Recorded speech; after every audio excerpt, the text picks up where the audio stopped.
Here's tonight's 9 at 9. A family shattered on Christmas. Police say Gabriela Rodriguez, a 24-year-old pregnant mother, was shot and killed by the father of her two boys when she dropped them off for the holiday. Rodriguez's mother says both boys were there when it happened, and the oldest saw everything but doesn't necessarily understand what happened. He believes his mommy's coming home and his daddy's gonna behave and come home and everybody's gonna be friends again.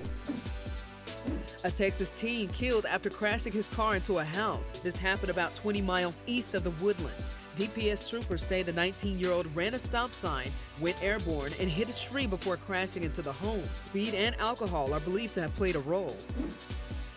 Journalists and sports fans are mourning the death of ESPN reporter Ed Ashoff. The 34-year-old died on Christmas Eve after revealing that he contracted pneumonia. Doctors say that the death of Ashoff at such a young age is a reminder of how dangerous pneumonia can be. Pneumonia kills upwards of 50,000 adults in this country every year, and this is a tragic example. A 30-year-old woman involved in a car crash over the weekend is now behind bars. The Bexar County Sheriff's Office arrested Natalie Saldana this afternoon on a charge of intoxication manslaughter. According to the Bexar County Sheriff's Office, on Sunday, deputies received a call to help a driver stranded with his family on I-10 near Leon Springs. Sheriff Javier Salazar says that while waiting for the car to be towed, Saldana slammed into the deputy's vehicle from behind while going 90 miles an hour. The patrol car flew into the tow truck and then landed on the man and his wife. The man died as a result of his injuries.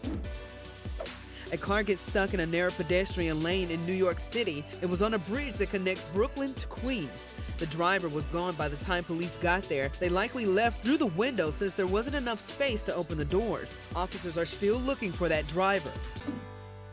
An inmate escape prevented at the Bexar County Jail this morning. Marco Alvarez was in jail on charges including assault causing bodily injury. Deputies say Alvarez was being relocated when he made his way to the booking area with falsified release documents. He's now charged with forgery of a government instrument.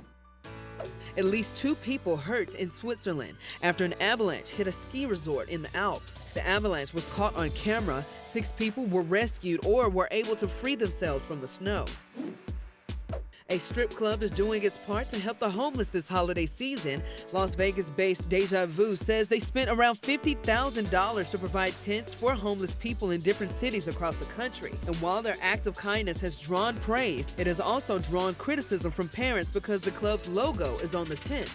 Some say they don't want their children to be exposed to that.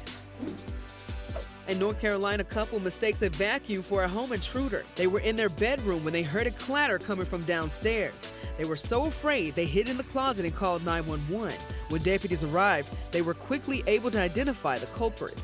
They asked me how long I had it, and I said about 2 days, and they all just started laughing because they knew it was just one of those things. Somehow, the vacuum turned itself on in the middle of the night. To read more about these 9 stories, head to ksat.com/news at 9.